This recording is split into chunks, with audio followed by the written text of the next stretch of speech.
Évangile de Jésus-Christ selon saint Jean chapitre 11. Il y avait un malade, Lazare, de Béthanie, le village de Marie et de sa sœur Marthe. Marie était celle qui oignait le Seigneur de parfum et lui essuya les pieds avec ses cheveux. C'était son frère Lazare qui était malade. Les deux sœurs envoyèrent donc dire à Jésus, « Seigneur, celui que tu aimes est malade. » À cette nouvelle, Jésus dit, « Cette maladie ne mène pas à la mort. Elle est pour la gloire de Dieu, afin que le Fils de Dieu soit glorifié par elle. » Or Jésus aimait Marthe et sa sœur et Lazare. Quand il apprit que celui-ci était malade, il demeura 2 jours encore dans le lieu où il se trouvait. Alors seulement il dit aux disciples, « Allons de nouveau en Judée. » Ses disciples lui dirent, « Rabbi, tout récemment les Juifs cherchaient à te lapider, et tu retournes là-bas. » Et Jésus répondit, « N'y a-t-il pas 12 heures de jour ? Si quelqu'un marche le jour, il ne bute pas, parce qu'il voit la lumière de ce monde. Mais s'il marche la nuit, il bute, parce que la lumière n'est pas en lui. » Il dit cela, et ensuite, « Notre ami Lazare repose, leur dit-il, mais je vais aller le réveiller. » Les disciples lui dirent, « Seigneur, s'il repose, il sera sauvé. » Jésus avait parlé de sa mort, mais eux pensèrent qu'il parlait du repos du sommeil. Alors Jésus leur dit ouvertement, « Lazare est mort, et je me réjouis pour vous de n'avoir pas été là-bas, afin que vous croyiez, mais allons auprès de lui. » Alors Thomas, appelé Didyme, dit aux autres disciples, « Allons nous aussi pour mourir avec lui. » À son arrivée, Jésus trouva Lazare dans le tombeau depuis 4 jours déjà. Béthanie était près de Jérusalem, distant d'environ 15 stades, et beaucoup d'entre les Juifs étaient venus auprès de Marthe et de Marie pour les consoler au sujet de leur frère. Quand Marthe apprit que Jésus arrivait, elle alla à sa rencontre, tandis que Marie restait assise à la maison. Marthe dit à Jésus, « Seigneur, si tu avais été ici, mon frère ne serait pas mort. Mais maintenant encore, je sais que tout ce que tu demanderas à Dieu, Dieu te l'accordera. » Jésus lui dit, « Ton frère ressuscitera. » « Je sais, dit Marthe, qu'il ressuscitera à la résurrection au dernier jour. » Jésus lui dit, « Je suis la résurrection. Qui croit en moi, même s'il meurt, vivra. Et quiconque vit et croit en moi ne mourra jamais. Le crois-tu » Elle lui dit, « Oui, Seigneur, je crois que tu es le Christ, le Fils de Dieu, qui vient dans le monde. » Ayant dit cela, elle s'en alla appeler sa sœur Marie, lui disant en secret, « Le Maître est là et il t'appelle. » Celle-ci, à cette nouvelle, se leva bien vite et alla vers lui. Jésus n'était pas encore arrivé au village, mais il se trouvait toujours à l'endroit où Marthe était venue à sa rencontre.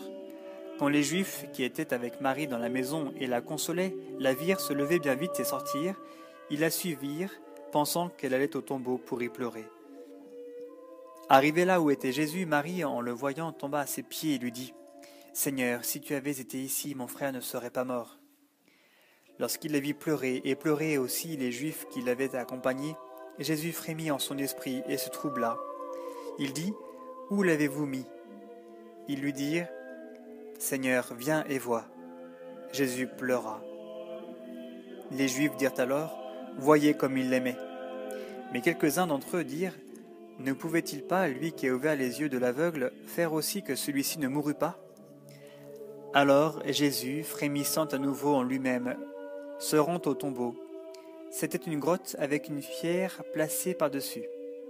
Jésus dit, « Enlevez la pierre. » Marthe, la sœur du mort, lui dit, « Seigneur, il sent déjà, c'est le 4e jour. » Jésus lui dit, « Ne t'ai-je pas dit que si tu crois, tu verras la gloire de Dieu ?»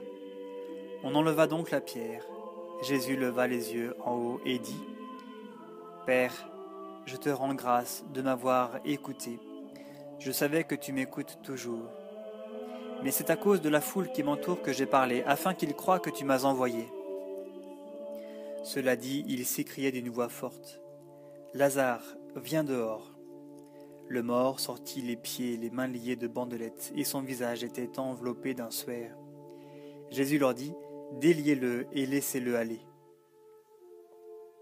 Beaucoup d'entre les Juifs qui étaient venus auprès de Marie et avaient vu ce qu'il avait fait crurent en lui. Mais certains s'en furent trouvés les pharisiens et leur dirent ce qu'avait fait Jésus. Les grands prêtres et les pharisiens réunirent alors un conseil.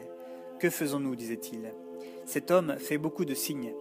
Si nous le laissons ainsi, tous croiront en lui, et les Romains viendront, et ils supprimeront notre lieu saint et notre nation. » Mais l'un d'entre eux, Caïphe, étant grand prêtre cette année-là, leur dit : « Vous n'y entendez rien, vous ne songez même pas qu'il est de votre intérêt qu'un seul homme meure pour le peuple, et que la nation ne périsse pas tout entière. » Or, cela, il ne le dit pas de lui-même, mais étant grand prêtre cette année-là, il prophétisa que Jésus allait mourir pour la nation, et non pas pour la nation seulement, mais encore afin de rassembler dans l'unité les enfants de Dieu dispersés.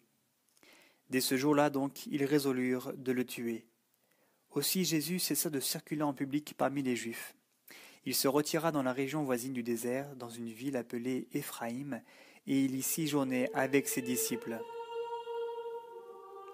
Or, la Pâque des Juifs était proche, et beaucoup de gens montèrent de la campagne à Jérusalem avant la Pâque pour se purifier.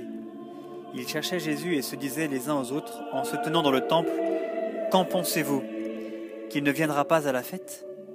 Les grands prêtres et les pharisiens avaient donné des ordres. Si quelqu'un savait où il était, il devait l'indiquer afin qu'on le saisît.